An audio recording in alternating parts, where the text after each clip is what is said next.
Olha só, meus caríssimos patriotas. General fica furioso e ameaça detonar geral caso deixem o filho dele, que é o Coronel Cid, para trás. Eu estou me referindo às declarações que, segundo a mídia, teriam sido feitas pelo general Mauro Cid, pai do Coronel Cid, ex-ajudante de ordens do presidente Jair Messias Bolsonaro. Olha só, trago já os detalhes desta história, mas antes deixa eu agradecer aqui às pessoas que de maneira voluntária têm acreditado no nosso trabalho e contribuído aqui através da nossa chave de Pix que está passando bem aqui embaixo. Muito obrigado ao Eduardo Souza, ao Marcos Costa e à Zuleika do Carmo.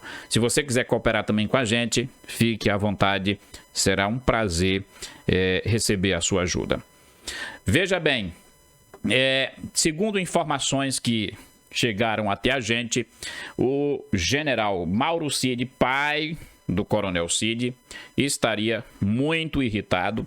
Inclusive, ontem a gente já ficou sabendo que ele esteve no QG, que é o quartel-general do Exército, lá em Brasília. Esteve lá para conversar com outros generais, inclusive talvez tenha conversado até mesmo com o general Tomás Paiva, que é atualmente o comandante do Exército, e a interlocutores ele teria dito que caso o filho dele seja deixado para trás, isto é, fique para apodrecer na prisão como bode expiatório por tudo que está acontecendo, ele deve detonar geral, jogar tudo no ventilador. Aí, minha gente, muitos estão especulando que ele provavelmente estaria ameaçando fazer uma delação contra o presidente Bolsonaro. Isto, a velha mídia, a esquerda já criou esse tipo de especulação, né? Mas a verdade é que isto pode ser compreendido de outra maneira. Esta mensagem, acredito eu, que ela é dirigida aos outros generais, é dirigida ao Tomás Paiva, comandante do Exército, ou seja, é uma ameaça, entre aspas, que é dirigida para dentro da própria caserna. E olha, esta mensagem do general, ela tem um poder assim de desdobramentos com consequências que não dá para a gente imaginar. Isso porque, veja bem, ele é alguém que tem ali mais de 30 anos de carreira dentro das Forças Armadas. Portanto, ele conhece tudo que rola nos bastidores. Ele conhece a história de todos os generais que estão ali dentro. Ou seja, coisa de bastidores, talvez alguns podres, talvez algum serviço sujo. Porque, meu amigo, os militares começaram a atuar não foi somente no governo do presidente Jair Bolsonaro. Isso vem desde sempre com todos os presidentes, inclusive o atual comandante do Exército, que foi ajudante de ordens do Fernando Henrique Cardoso. Portanto, ele deve saber de muita coisa que deixa muita gente de cabelo em pé. E isto tem causado um enorme pavor e temor dentro das próprias Forças Armadas, ali entre alguns generais, caso ele resolva vir a público e colocar tudo às claras. Outros acabaram entendendo que finalmente o general se irrita, o general fica furioso e agora poderiam fazer alguma coisa em nome da defesa da pátria, em nome da defesa das nossas liberdades. Olha, é o caso de se pensar também, mas não acredito muito nessa terceira hipótese não. Certo é, deixa eu trazer aqui para vocês o relato que foi feito aqui por este jornalista. A irritação do general Cid, pai do ex-braço direito de Bolsonaro, com o abandono do filho. Irritado, muito irritado. É assim que companheiros de caserna do general Mauro César Cid resumem o seu estado de espírito. Além de pai do ex-ajudante de ordens de Jair Bolsonaro, o general da reserva, segundo a coluna de Lauro Jardim, no O Globo, foi colega de turma do ex-presidente na Escola de Formação de Oficiais do Exército.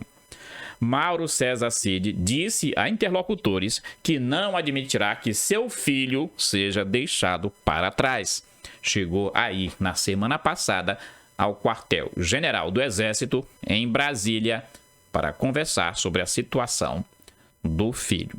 Veja só, por que eu acho que, na realidade, essa insatisfação dele, ela é dirigida para a caserna e não para o presidente Bolsonaro? É justamente porque sabemos hoje que o presidente Bolsonaro não tem poder de ação nenhum, nem sobre as Forças Armadas, nem sobre o poder judiciário. O poder que o presidente tem hoje é de influência política, mas não pode fazer nada de concreto nesse momento para aliviar o processo pelo qual o Mauro Cid está passando. Portanto, quem nesse momento tem o poder efetivo de fazer alguma coisa são os próprios militares, são os generais e, mais especificamente, o comandante do Exército. É por isso que eu acho que essa história ainda vai render muitos e muitos comentários. A gente precisa aguardar todos os desdobramentos que vêm em consequência dessa história. Agora, uma coisa me chama a atenção, né? Por que somente agora o general Mauro Cid fica revoltado e faz esse tipo de declaração e quer uma reação, quer que faça alguma coisa para resolver o problema? É porque a água bateu no bumbum? É porque mexeram na família dele? Quer dizer que até o momento em que todas essas medidas autoritárias, a perseguição, as prisões, as humilhações estavam acontecendo contra os cidadãos comuns ou contra outros indivíduos, estava tudo bem. Agora, quando mexeu em gente do alto escalão das Forças Armadas, aí eles saem da casinha e querem resolver as coisas assim no estalar de dedos. Olha, por falar nisso, veja só, esse general não disse nada, nenhuma palavra acerca da situação do Anderson Torres, que é talvez muitíssimo mais grave, muito pior do que a situação do filho dele. Olha só o que está acontecendo, gente, com o Anderson Torres. Além de toda essa prisão dele, que já dura aí mais de 2 meses, mais de 3 meses na realidade, a PF agora prevê corte do salário dele, que gira em torno de R$30 mil, porque ele é delegado da Polícia Federal de carreira. E, além disso, querem a sua exoneração, querem destruir o cara por completo. Não basta que ele já está submetido a uma espécie de tortura, ele já está fragilizado emocional e psicologicamente, inclusive relatos de que ele está com depressão profunda, crises de ansiedade, mas para o general lá estava tudo bem. Enquanto a perseguição era contra jornalistas, enquanto a perseguição era contra pessoas comuns, estava absolutamente normal. Quando mexeu com gente ali que tem 4 estrelas no peito, gente fardada, meu amigo, aí agora parece que ele quer engrossar a voz.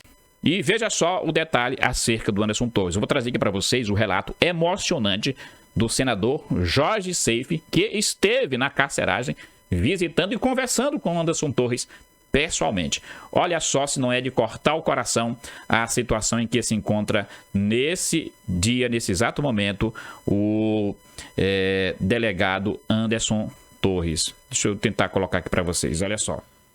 Estivemos, né, no complexo prisional onde nosso querido amigo, ministro Anderson Torres, tá preso.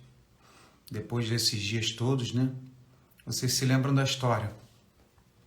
O Anderson, no dia 1º, foi nomeado secretário de segurança aqui do DF.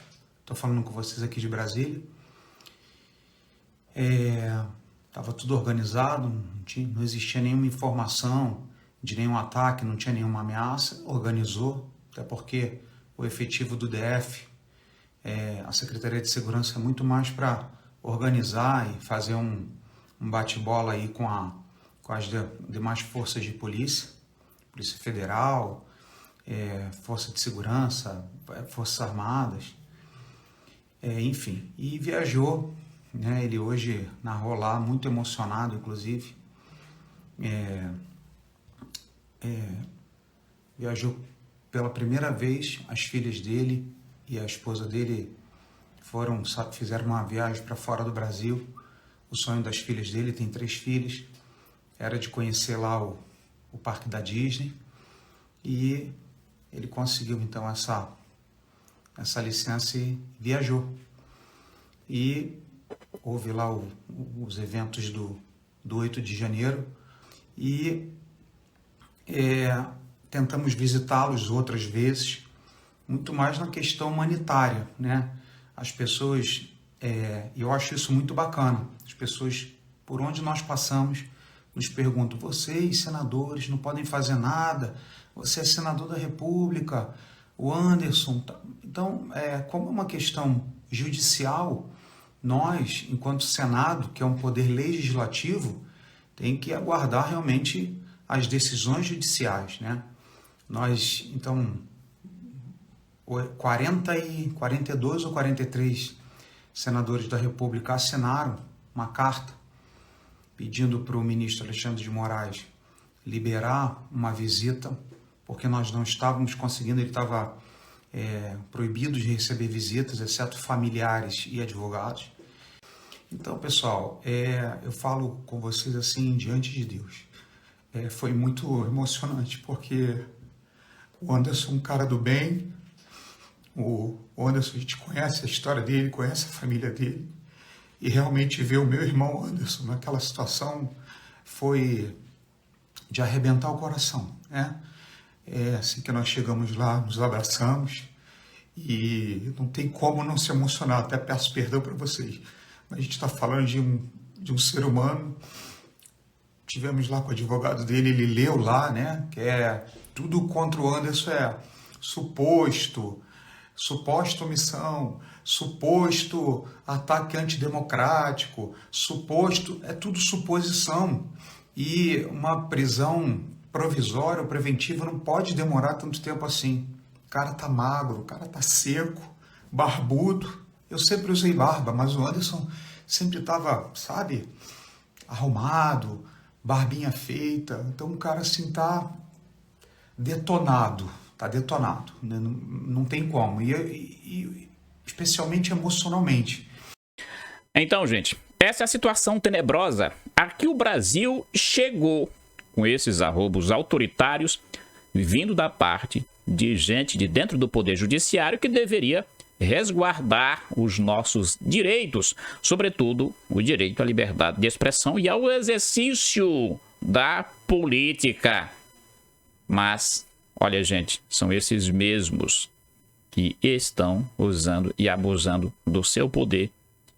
E gente como o pai do coronel Mauro Cid, ou coronel Cid, ficaram calados, de braços cruzados, vendo a escalada do autoritarismo dos outros caras e não fizeram nada. Agora estão querendo reagir, mas parece que talvez seja tarde para eles. Porque, olha só, os caras gostaram, estão se sentindo com todo o poder em suas mãos, e aí vem mais esse tipo de declaração aqui que foi feita por um integrante do sistema judiciário. Fala de Carmen Lúcia, relativizando liberdade de expressão é vista com preocupação. Na Venezuela, a Suprema Corte fez exatamente esse movimento para chegar onde a situação chegou naquele país. Ou seja, agora nós estamos vendo com os nossos próprios olhos que nós estamos caminhando a passos largos na mesma direção do autoritarismo aqui na nossa vizinha Venezuela. E olha só, quando eu digo isso aqui, gente, não é meramente uma força de expressão. É fato real, é fato concreto. Veja só, uma declaração da ministra do Supremo Tribunal Federal, Carmen Lúcia, relativizando a liberdade de expressão, causou preocupação em parte dos juristas brasileiros. Carmen Lúcia é uma das maiores defensoras da liberdade de expressão plena pelo STF e autora da famosa frase "cala a boca, já morreu". Essa mudança de posição preocupa e precisa ser analisada com cuidado para tentar entender a fala da ministra. Carmen disse nos últimos dias que a liberdade de expressão não é um direito. Sabe o que, gente? É meramente uma emoção. É somente um estado de espírito, portanto, não poderia ser assegurado pelo Estado brasileiro.